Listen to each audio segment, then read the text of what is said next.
Hello, everyone. Welcome to another Winner Circle Sports Betting Podcast. Sean Higgs coming at you here. It's Friday, the 53rd, apparently, of April. At the top of the board, it says 53. It is the 25th of it, 25-25. Here we go. We'll get to some NBA free picks for tonight. Celtics and the Magic, Pacers, Bucks, Lakers, Minnesota Timberwolves coming at you. And before we get to that, be sure to hit the like button here on the YouTube channel. You hear? You come on in, hit the like button. Super. Look, it's Higgs, man, and Chip. Got to hit the like button and tell them who I like in the comments section. Put that notification bell on so you know whenever the NBA free picks drop, Major League Baseball free pick videos drop, whatever's going on here. NFL, college football. Yeah. We'll have a future show. Yes. Anyway, enough about the college football. Now, NBA playoffs, steaming towards the second round. Head on over to gamblersworld.net. Get on board for the NBA playoff package, just $279. Get your favorite capper and all of his best bets through the NBA championship game for just $279. Pretty good deal. Now, I know a lot of people say this because I get a email from the boss like, hey, man, a lot of people just don't like the NBA. Hype up the 30-day package. And I always hype up the 30-day package. Get the 30-day. It's all sports, and it's guaranteed. It's like free money. If we don't show you a profit, we credit you back. And that's not just a 30-day. That's a 3-day and a 7-day as well. Guaranteed to make money. It's a guaranteed winner. You're winning money or you're on for another month. We're not on these sites for 20-something years if we're not making money long-term, folks. A day or two, you have a up and down kind of run. 30 days, you'll make money. You'll make money.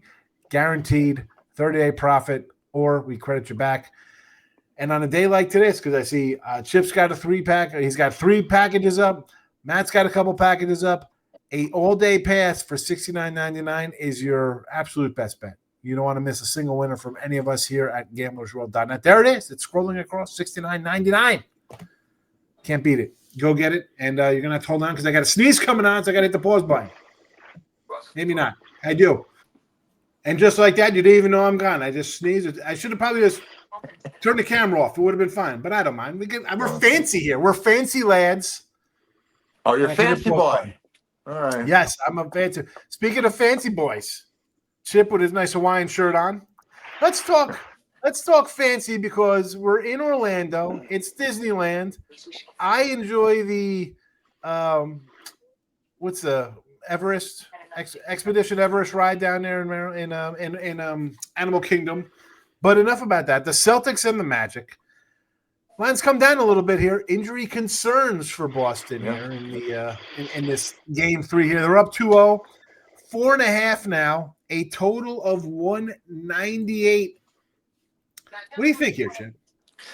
I think the number is very inviting, and I think it's more than just Tatum being questionable or even being out. The Celtics have been through this before. This isn't anything new for them, but they're going at it like the professionals they are. I mean, they won game 2. They did. I don't think they covered the number. Am I correct? They didn't make the number. And, they didn't cover 10, no? Yeah, and this number right now is very short to me. I think they're giving Orlando, what they say, a puncher's chance in a battle here. It's got to come down to Boston and Cleveland before it's all over in the East. And we know who's dominating the West, but I think I would take Orlando in the points here.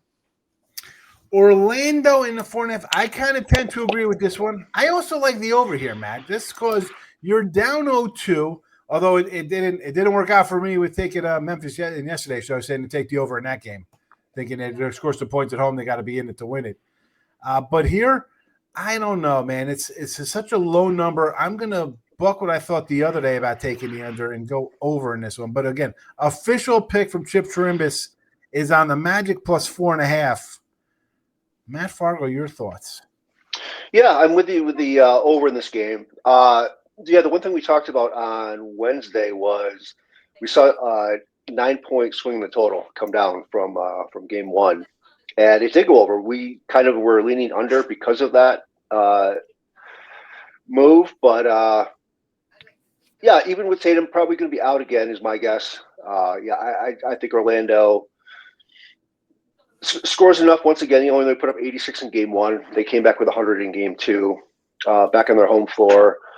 I did mention that they probably will want to muck it up to try to stay in the series to keep these games low scoring. But with Boston shooting the amount of threes they do, I think they have to keep up.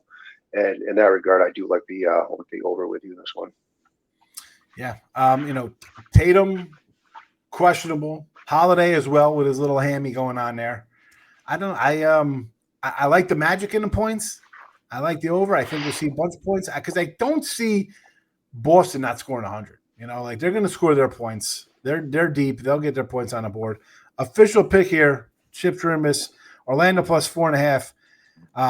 And Chip, he's got a nice mega bucks winner going in MLB. He's got some NBA. He got number 2 in the money and the NBA at gamblersworld.net. Head on over there for all the Chip's best bets for Friday night. I almost said Wednesday night, but it's Friday. I don't know why. Who wants it to be Wednesday night? Not me. But the weekend is here. Again, Chip number 2 NBA at gamblersworld.net. Game number 2. Matt, it's been a day since I've seen you. It's been a minute. You got the Pacers and the Bucks. Another dog here. These guys are up 2-0 though. The Pacers are up in the series, Matt. They're getting 5.5 against Milwaukee. Lillard, who knows with this guy, right? You got that's a major injury. I didn't know he'd be coming in to be playing games, but maybe he gets the call here. You don't know. It's do you have faith in them at a 5.5 point? I don't like it. I want to take the Pacers. You got Giannis, but here we go. It's Lillard didn't look too good. 4-13. I'm looking at his numbers from last game. Right. Is it health or is it rust? I think it's a little bit of both. Like you brought up, I was going to say that point about Lillard. He went 4-for-13 in game one. Probably comes back with a better game here, but I like Indiana.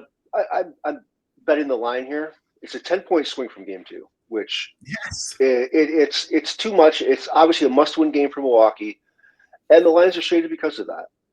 If we give even 3 points for home court, we should see nothing more than a 6-point line swing here, and we're seeing 10.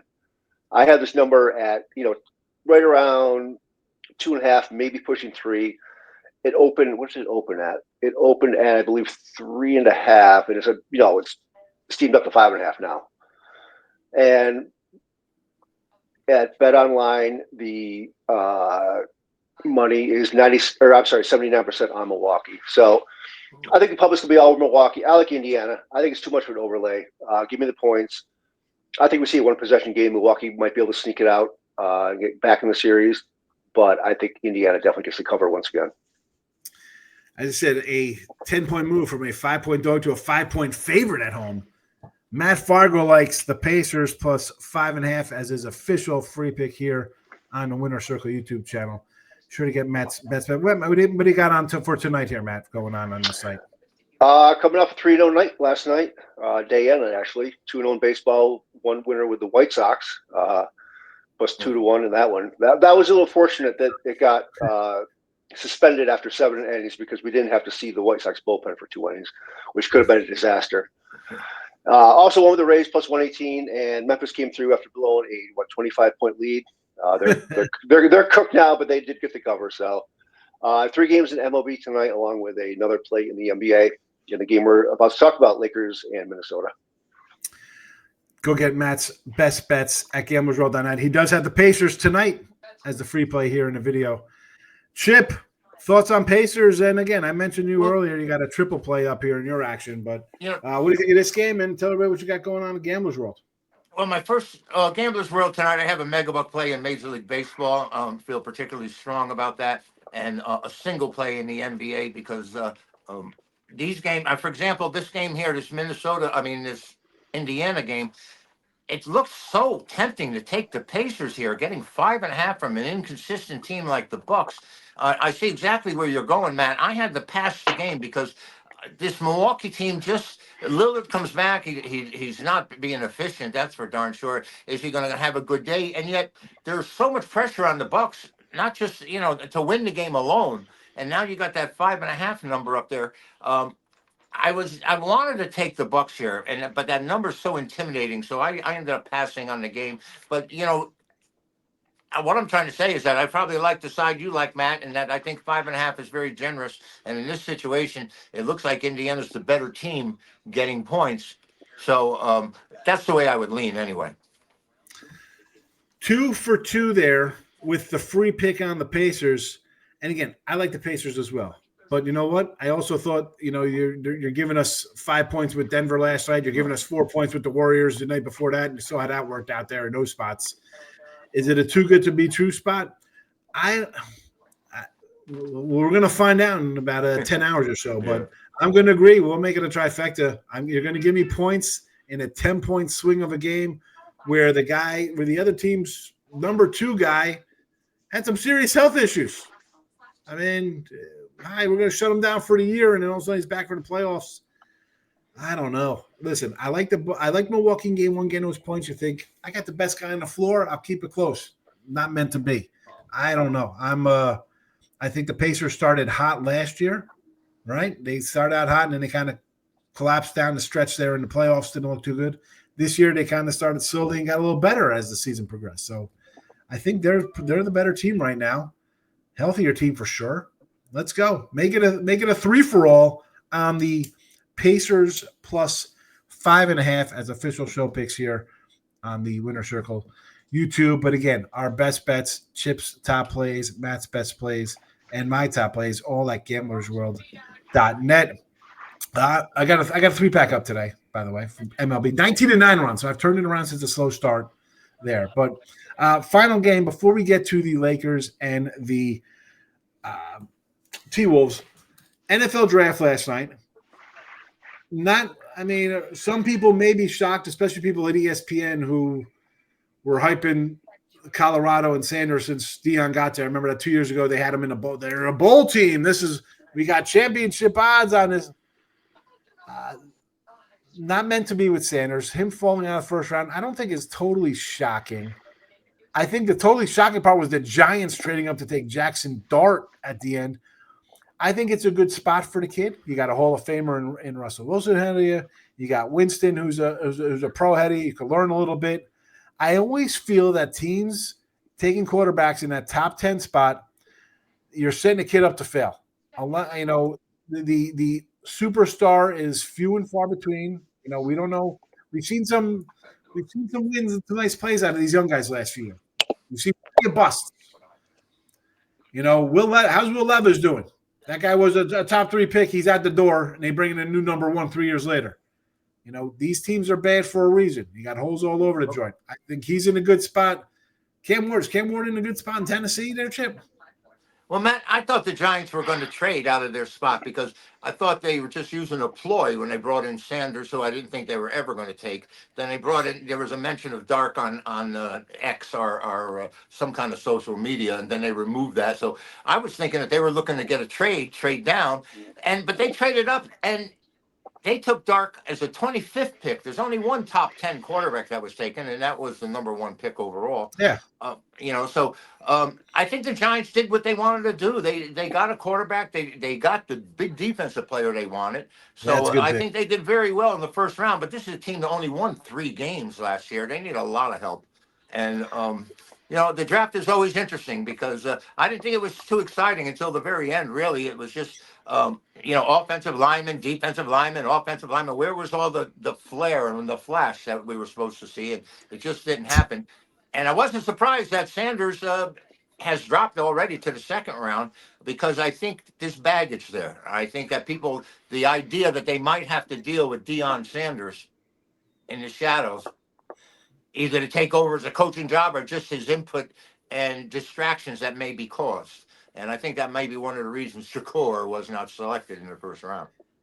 They said he went in, I think Caleb Williams pulled the same kind of stunt. Was that I want ownership of a team when I come in here. I want to be able to – and you start coming and saying crap like that, I think you're going to turn off any kind of ownership. You Like know, this, what's he talking about? aren't you supposed to want to play the game first? I mean, look what the Tennessee quarterback did. He was getting 2.4 million. It wasn't enough for him.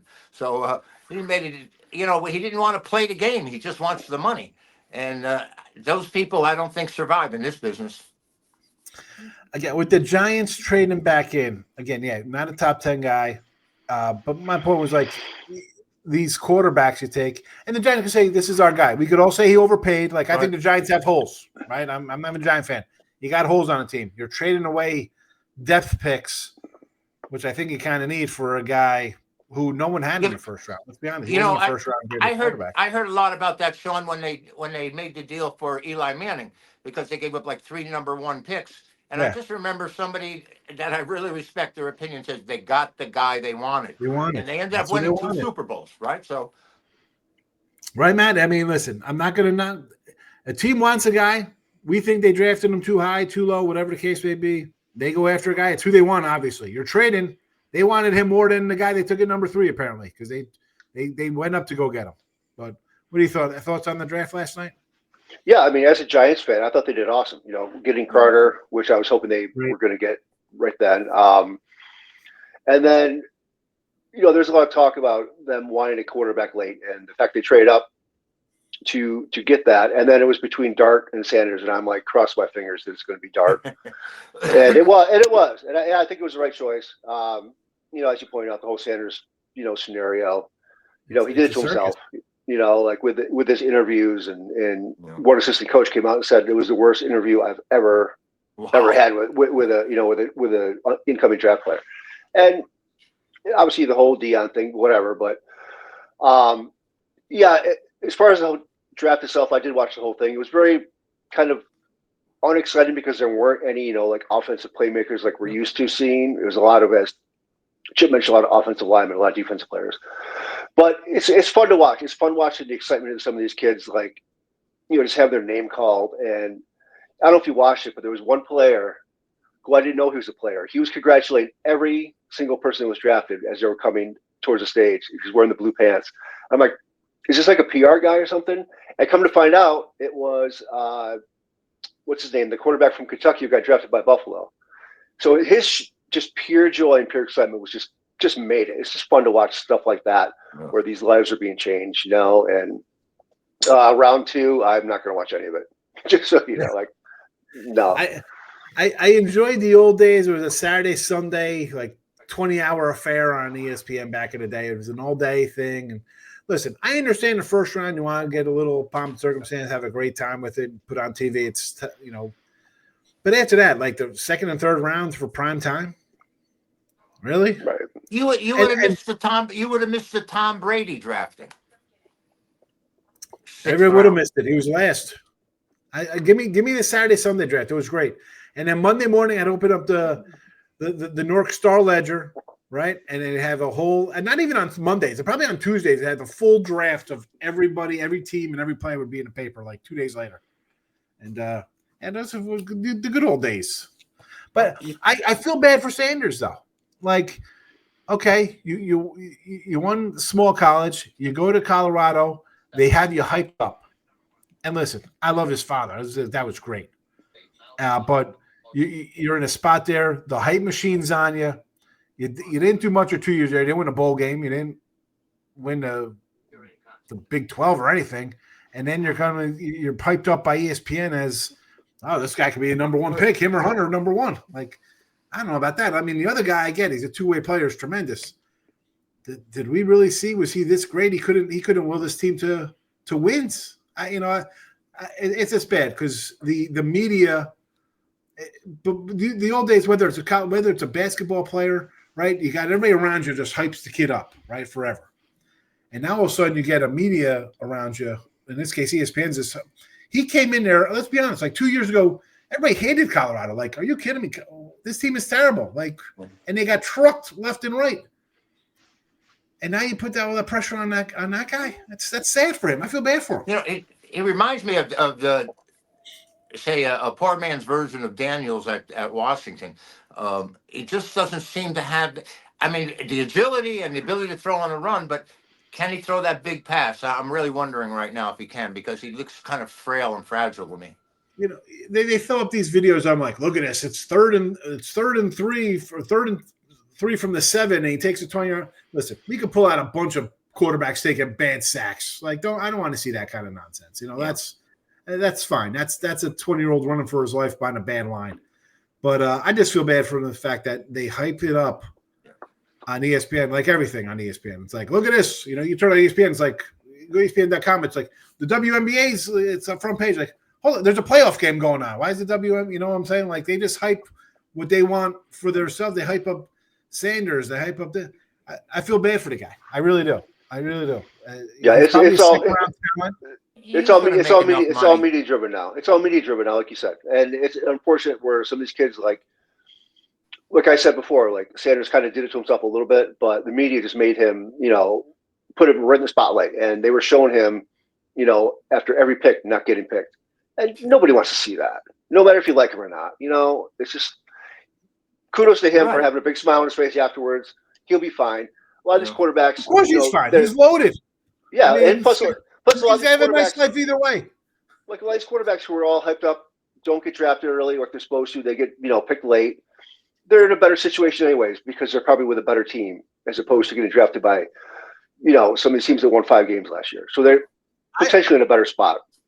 I don't want to be drafted by a top 5 team. You're on, and you got a rookie. Most likely, you have a rookie head coach, right? You got a rookie head coach.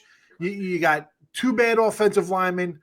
You know, you might have a terrible defense. You might have 1 wide receiver. You're walking into problems. And hi, Mac Jones. Five coordinators in 5 years, and on the second team as a 3rd pick. Hi, Trey Lance, out the door because you twisted your knee, and a guy comes out of nowhere and goes 14-2. I mean, you really want to be who's the kid for I don't remember the guy's name from BYU the Jets took. He gets hurt. He comes in. Zach Wilson wins a couple games. Zach Wilson, yep. You know what? The offensive line's banged up. Everything's on you. You don't want to be on a bad team. You don't want to be on a bad team. Maybe he goes to, you know, they talked about maybe the Rams or the Steelers. I think the Steelers would be a good spot. That's an organization that's a solid organization. But it is what it is with this the draft hype. I just again, where's the offensive lineman? Not sexy, but you know what? You take an offensive lineman, he's gonna play for 10 years and be in your team's Hall of Fame. He's gonna be good. You know. Yep.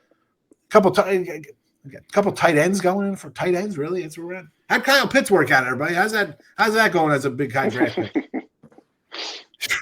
Yeah, whatever. I don't know. That's our little NFL draft rant. Back to it, and I'll keep it. You know, this will be nice and short here because it's the Lakers, and we're getting 3 points here, total of 206 against Minnesota. I've had Minnesota the first 2 games. Of course, they're coming back on them. It's LeBron and Luka, and that's it. Oh, Austin Reeves and. Okay, who else? This team has 0 depth. It's got 2 great players, one at the tail end of his career, one reaching his prime. I get it. They could easily take over a game, beat anybody, any given night. Totally understandable. But you know what? Minnesota's a team that's started slow. They made their trades. We talked about that. I did this game the other night. Started slow with their trades. Now they're grooving a little bit. You're home. I'm laying the 3 there, Chip. Call me crazy. I don't care. I'm an anti-Laker guy, and I don't think there's much difference between the Lakers and the Kings. They're all lumped together out there. So it's any given Sunday, basically, for them. I'm going with the home team here. Let's go Ant-Man to have a big game. Minnesota minus the 3. Yeah, I think the number may be a little short in my eyes anyway. And I think that's because of the way the Lakers are going to play this game. And like you said, they have 2 players that are Hall of Famers, and they're dominant, and they control the ball. And I think that's what they're looking to do here. A very low-scoring game 2. I think the Lakers feel that's the way they have to play in order to win.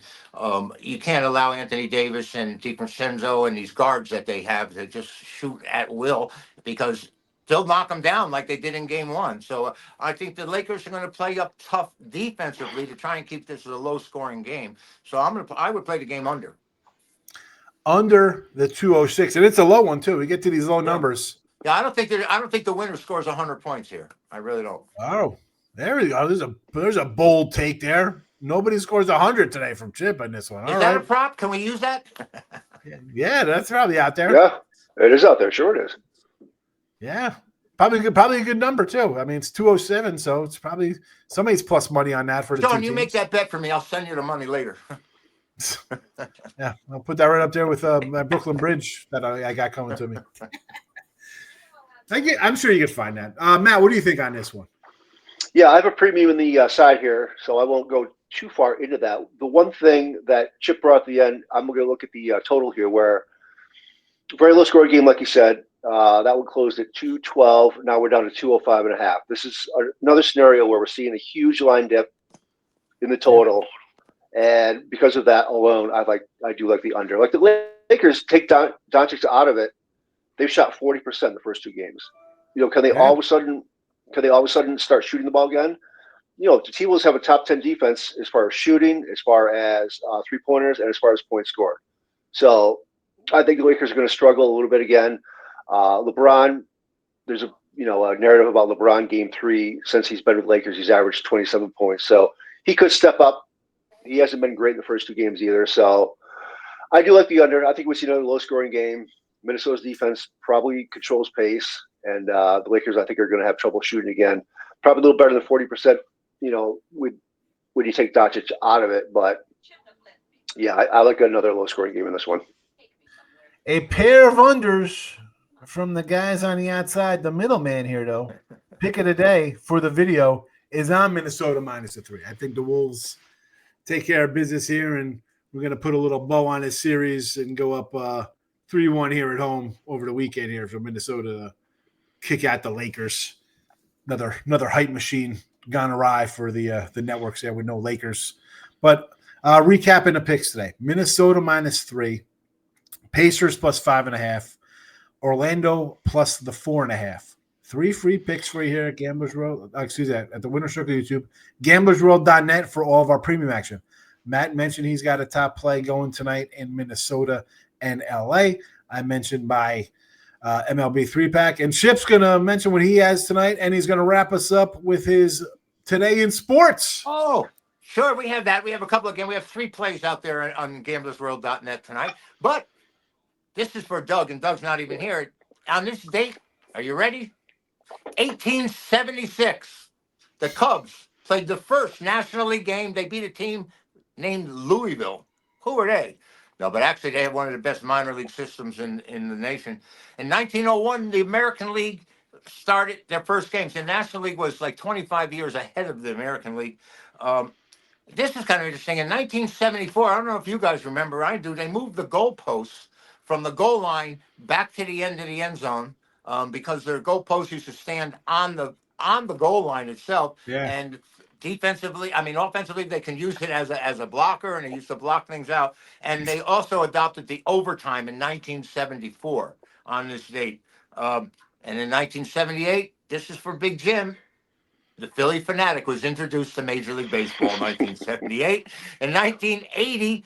We had another fanatic out there. His name was Billy Martin, who had to be restrained by umpires from going into the stands at Yankee Stadium to fight a fan. That's Billy Martin, boys. And the umpires had to restrain him. Imagine that. Usually people have to restrain Billy Martin from attacking umpires. He's been known to punch out players. He punched out Dick Bosman while he was a manager of Minnesota, broke his jaw. His own starting pitcher he knocked out. And in 1981, Maury Wills was suspended as a manager of the Seattle Seahawks, Mariners, for actually extending the batter's box an extra foot. I mean, it's 4x6, and that's it. And I guess he made it 4x7. So that was Maury Wills' short term as a manager in Major League Baseball. He was with Seattle, and they were originally called the Pilots, by the way.